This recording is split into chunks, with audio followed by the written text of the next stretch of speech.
Impendi is a boutique consulting firm. It is basically giving consultation to companies for procurement and how they can actually work on their cost reduction method. A front-end consulting role basically gives you an idea of how you will actually be dealing with clients. You will be interacting with them directly. You will be working with consultants, work on your CV because there were like about 400 to 500 applications as far as I remember, and only 18 CVs got shortlisted. I knew a few tricks how to crack a GD. If that will be helpful for all the viewers, I would like to mention the fact handling the mental pressure is something that I feel is imperative at every stage of your life.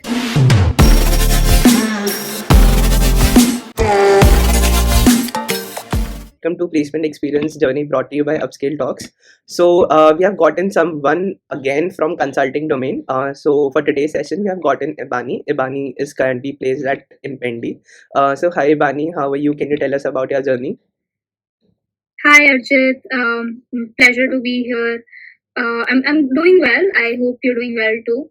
So yeah, I'm happy to help all of the aspiring consultants, and I wish whoever wants to sit for a company like Impendi would be helped by this video. Okay. Sure, Ebani. I think now we can move ahead and let's talk about Impendi. So a lot of us are not aware about what actually Impendi does. We know it's one of those companies in consulting domain. So can you just throw some light on how actually Impendi works and what will be your role if you have spoken to anyone in the company or you have got in touch with anyone? So what actually does a profile for an analyst look like in Impendi? Sure. So Impendi is a boutique consulting firm. It is basically giving consultation to companies for procurement and how they can actually work on their cost reduction methods. So it works at a very particular area, and it has gained a lot of proficiency over the years. It is a very growing company, I would say, and the kind of expertise that you gain at this company is huge. I mean, you'll get a front end consulting role at a very early stage of your career, which is not what you usually get at the MBBs or the Big Four. And what this company lets you do is to put your opinion, your business acumen on the table because of its flat hierarchy and the kind of work allotted to you. So yeah, Impendi is like an amazing organization to work at, and for freshers it hires for the analyst role. So you will be working a bit on some easy technologies and will be working on the business side of things. Sure, Imani. I just have a follow-up question over here. You mentioned that Impendi offers you a front-end role, whereas in all the big firms usually hires for the back-end provision. So, Right. can you just tell us what actually difference does it make when you're working in those companies? What is your perspective on this? That Right. if a person who's watching this video, how should he decide that whether he should go for the back-end job or the front-end job, and what are the key pointer differences between those? Sure. A front-end consulting role basically gives you an idea of how you will actually be dealing with clients. You will be interacting with them directly. You will be working with consultants directly, and you will be able to understand the whole process and the new cases that come into the company, and you will have a hands-on experience on it. Whereas a back-end role is more about the consultant doing their own talk with the clients, having their own conversation, and you're just given a mere job of analyzing what they have to do and the kind of I would say technical analysis that they need on the back end of it. You will not be in direct touch with clients. In MBBs are also a very good option to get into. Yet at fresher roles, as far as I am aware, they don't hire much for people who can directly deal with clients. Whereas in a front end consulting role, you will be directly understanding the problems from the clients and be working accordingly. Fine, Imani. So I think we can now move ahead and let's talk about the Impendi journey. So, can you just tell us briefly about the process? I see that you have written CV shortlisting, GD, and I usually don't see a GD in a lot of companies these days, right? So, can you Mhm. just explain all the steps in detail? Like, if you remember any question out of your interview, that could be helpful for our viewers watching this video. Right. So first of all, there is a CV shortlisting, and this is like where the major chunk goes away. So I would say work on your CV, because there were like about 400 to 500 applications as far as I remember, and only 18 CVs got shortlisted.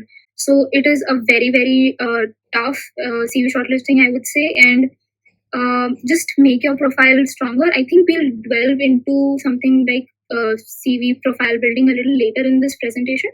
So, as far as I know, you just have to be prompt with the CVs, and we'll talk about the profile building in the later part of this presentation. Coming to the second thing, so there is the whole process takes place in a single day. Then there is first you have, for the shortlisted CVs, for people whose CVs got shortlisted, there is pre-placement talk, and then you go forward with the GD. So there were only 18 people who were shortlisted for the GD, and there were three groups of six people each made, and there were three different topics for the GD. So they're like short group discussions for only 20 minutes or so. And in all my honesty, I did not really know what the topic actually was. I was not that aware, which is not a good idea. So you have to be like fully aware of what's going on. But I knew a few tricks how to crack a GD.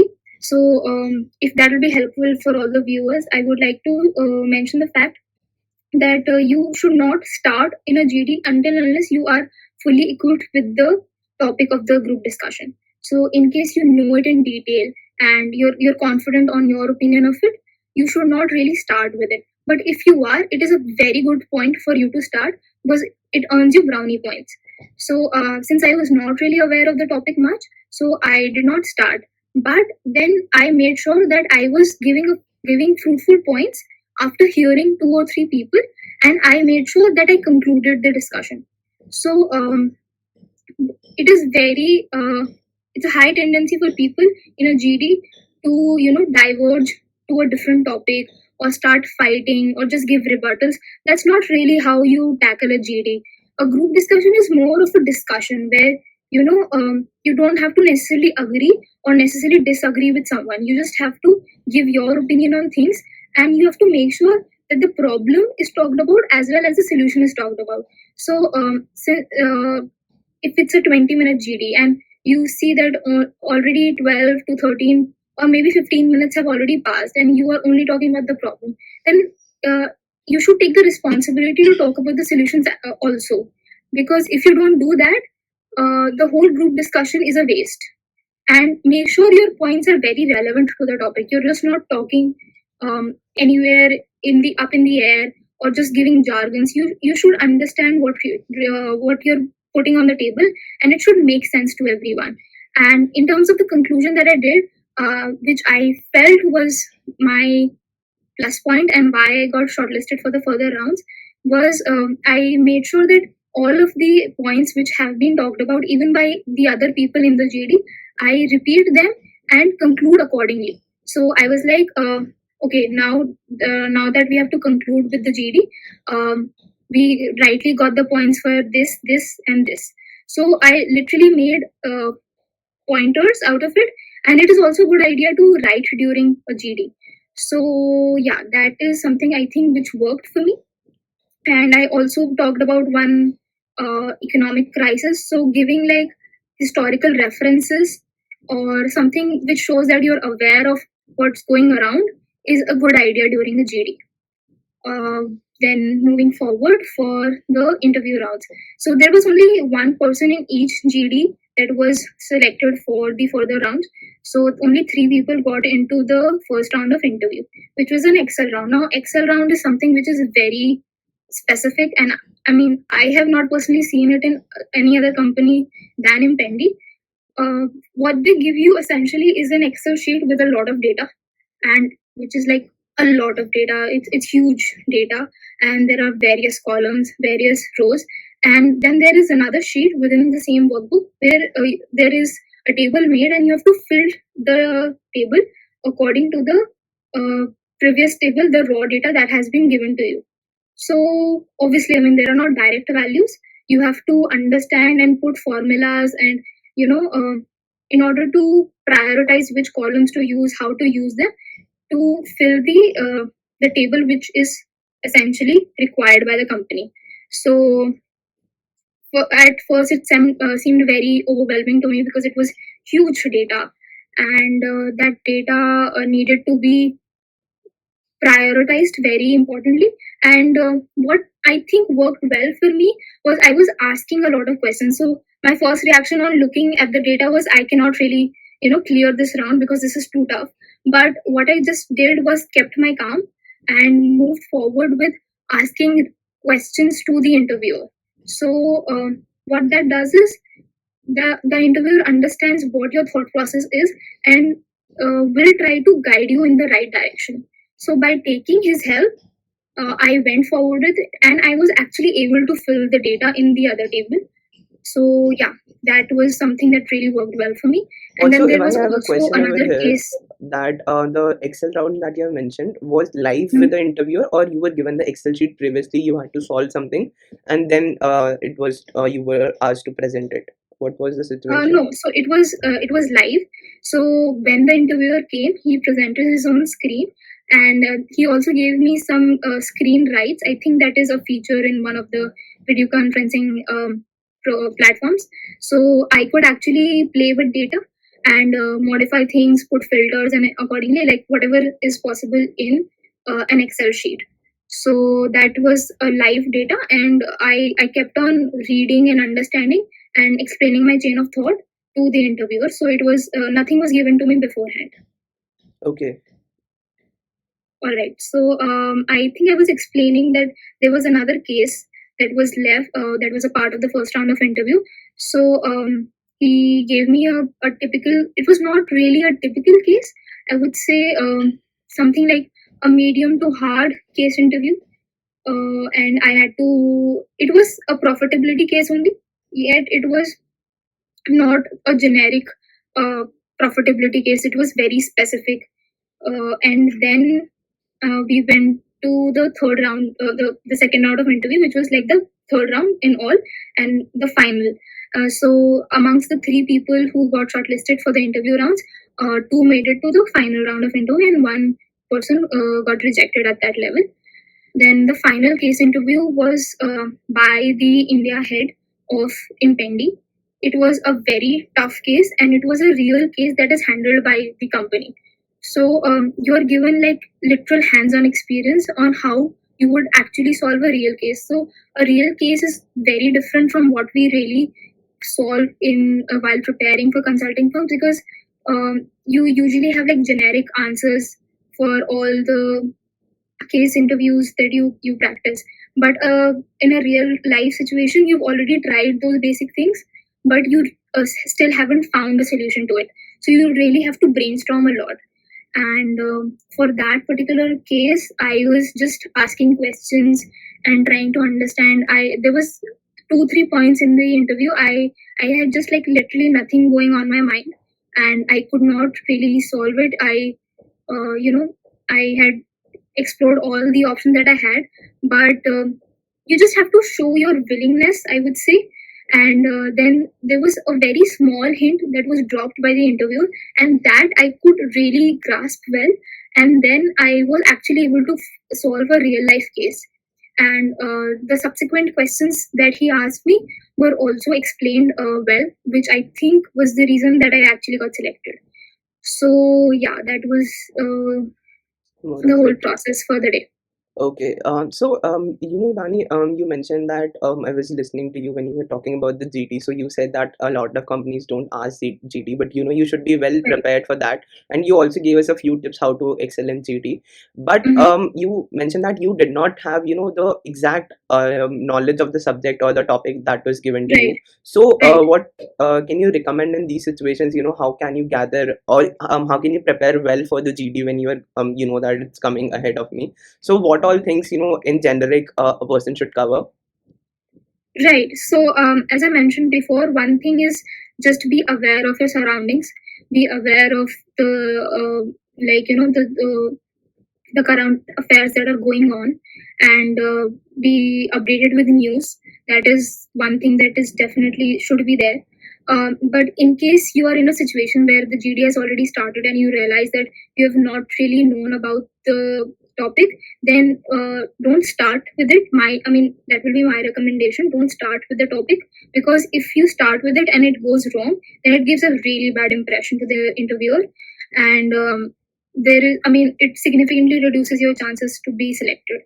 And just pay attention on what others are saying and try to understand the topic there and then. After two or three people speak, I think you will have a fair idea of what's going on and form a slight bit of opinion about it.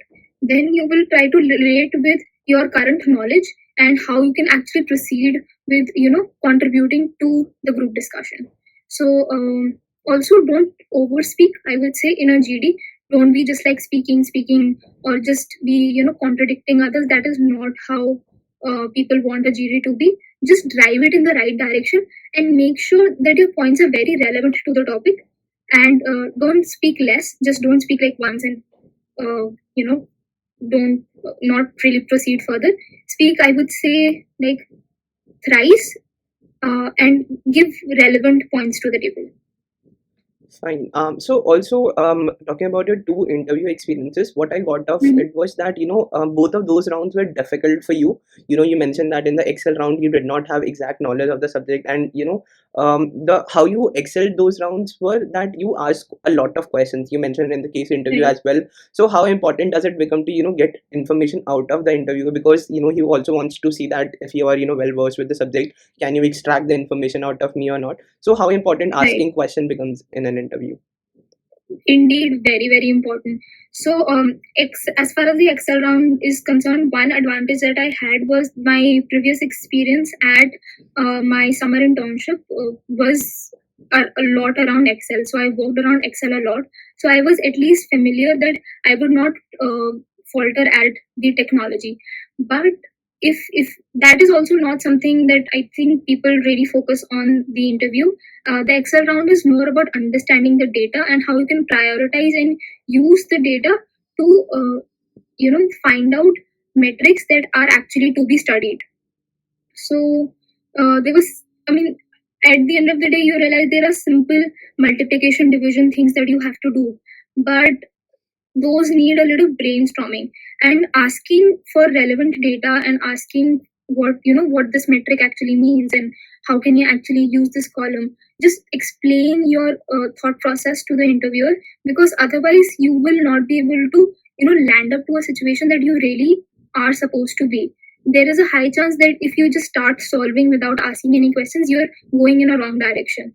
And also, that one thing that I've noticed a lot in terms of interviews, more than your previous knowledge, the interviewer wants to understand that are you able to learn fast, or are you do you have the ability that you grasp knowledge during the interview and then implement it accordingly. If you have that willingness to learn, then you have a much more or higher chance to be selected than just going about your previous knowledge. So your, I would say, presence of mind or your concentration levels is what really matters a lot. And again, your ability to learn and grasp things is very important. Okay, so I think Ivani, we can move to the next section and discuss about Sure. your journey. So, how did you, the preparation obviously did not start a night before, especially for the consulting roles. You have to practice a lot of those cases and Mhm. guesstimates. So, can you just tell us how did you build your profile in a way that you're a fit for consulting firm? Let it be any consulting. We are talking in generic, not just Impendi here. So, how did you shape your profile? Can you just quickly tell us about that also? Yeah, definitely. So my area of interest was somewhere around uh, analytics and consulting. I mean, I like to look at the business side of things, and analytics is something where I feel has the potential of driving analysis, so where you can have facts and figures in mind and draw analysis that you can thereafter use for business. So the preparation was a pretty generic one, as you have for any consulting firms. I went on doing case study guesstimates a few, I would say, 2 months before the placement season started, and it was like a regular thing that I made for in my timetable, that I have to at least give uh, about 2 hours a day to these things, so that I have a good experience, and I don't, if you go forward with solving a case for the first time in an interview, there is a high chance for you to, not being able to solve it, because you don't understand the approach and how to solve things. Um, Also, if I had to talk about other things, then profile building becomes a very important aspect, because CV shortlisting in terms of Impendi is important. And I've seen a lot of uh, people around me who had a good CGPA, had some internships as well, but their CVs also did not get shortlisted. So I think you need to build your profile in such a way that you have like all aspects in hand. It is not that you only focus on one, that I only have like good internships but I don't have projects, I don't have PORs, I don't have a good CGPA. That is not going to work. You should have a wholesome profile, and a good CGPA also does play a role. As far as I remember, all the people whose CVs got shortlisted had a decent CGPA. And not that I'm saying that people with low CGPA cannot get shortlisted.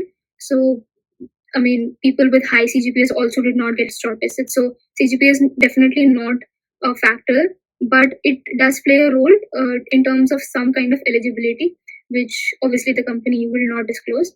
And I will just say, just make a wholesome profile where you have all your sections speaking about the fact, or clearly stating that you're a person who can handle any situation, and you have built that kind of logical reasoning, and you have some experience around some basic technical tools.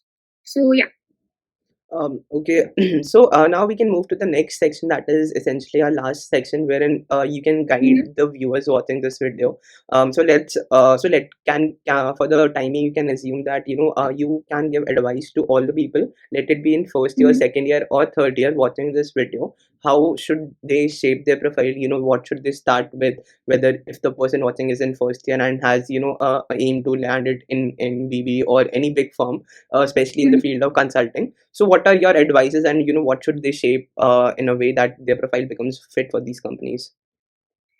Right. So, any for any consulting firms who hire freshers, I believe you need to have good internships in hand. You need to have good projects. You need to have somewhat of PORs, uh, and some extracurricular activities. Very important. I feel all the sections of your profile are very important, and they are looked upon. It's not that it's only one section that they're stressing. So make a wholesome profile, talk about all the sections. So if you're just like, your placement season is just around the corner, do start preparing with your case interviews, your guesstimates, and do you know do them on a regular basis. Practice with friends. There could be times that you are the interviewer, or the other time the your friend is the interviewer. So keep switching. Try to have a knowledge about different industries. And if you have some time left with your placement season, I would say try to build skills which can be helpful. So you can have like the basic skills of learn a little about MX Excel, or find internships which will be helpful for you. You can go around internships in data science, in analytics, or even consulting internships help, I think. But consulting internships, I feel that they're more around the MBA schools. So if you find one, great. And yeah, I mean, that I think is goes a long way. And it is important to keep all the sections extracurricular. A lot of people feel that that does not really matter, but it does. You don't want to give the company an impression that you're only about academics, and you cannot work on something which is not bookish in nature. So the extracurricular section or your achievements section gives them an idea that you are much more than a mere student. So that is also very important. And yeah, so just keep practicing and watch a lot of YouTube videos. Have Don't think that language is a barrier. As far as I have seen, people don't really judge on your language. Even if you're good with some other language other than English, then that's fine. You can but just have like a clear chain of thought. Don't be confused. Be confident. Keep a smile during the interview. It surely goes a long way. Okay. So I have one more last question before we wrap this Sure. session up. So I believe a mental pressure plays an important role when you see your friends getting placed, and I believe that this Mhm. happened with you at some point. Because Right. I personally know your journey. So how did Mhm. you manage to keep that mental pressure at a very low level, and just not getting tensed by that? यार ये place हो गया, वो place हो गया, मेरी नहीं लग रही नौकरी. So how can you Mhm. just keep chill in these moments, because you have the profile that requires, and it's just about the day, as we all know that luck plays an important role for getting Right. you placed. So can you just enlighten that as well? Yeah. So as you said, the luck also plays a big role in. So all the people who were a part of this journey, who were also sitting for a company like Impendi, who had applied for it, wanted to get in, but and they were very much capable. I would not say anybody, at least for the people who got shortlisted, all of them were capable of getting into the company. It was just about being the day. And I would just like to say that for people who are not getting placed in the day zero or the initial months of placement, you don't really have to worry about and doubt that is something wrong with yourself. If you feel, if you feel there is something lacking, or there is something which is specifically letting you down, do try to improve that. So if you feel you don't have a good projects on your CV, or if you feel that there is certain skill set that every company requires and you don't have that, then try to work upon it, because it's trust me, it's never too late. It's actually never late for you to actually land a job. And you can work around that even when placement season has already started. And handling the mental pressure is something that I feel is imperative at every stage of your life. So you just have to show your perseverance and keep going, and take a lot of help from your seniors. I believe UpScale Talks is here for you. So take a lot of help from your seniors. Understand if you're going wrong with something, and until unless you don't have anything wrong on your profile, just believe in yourself. So you'll be there. Don't worry. So I think we are in a good position to wrap this session up. So thank you, Ivani, for taking out time and letting our viewers know Sure, about my your pleasure. journey. So thank you, Ivani. Thank you, everyone, for watching this. Have a nice day. Bye bye.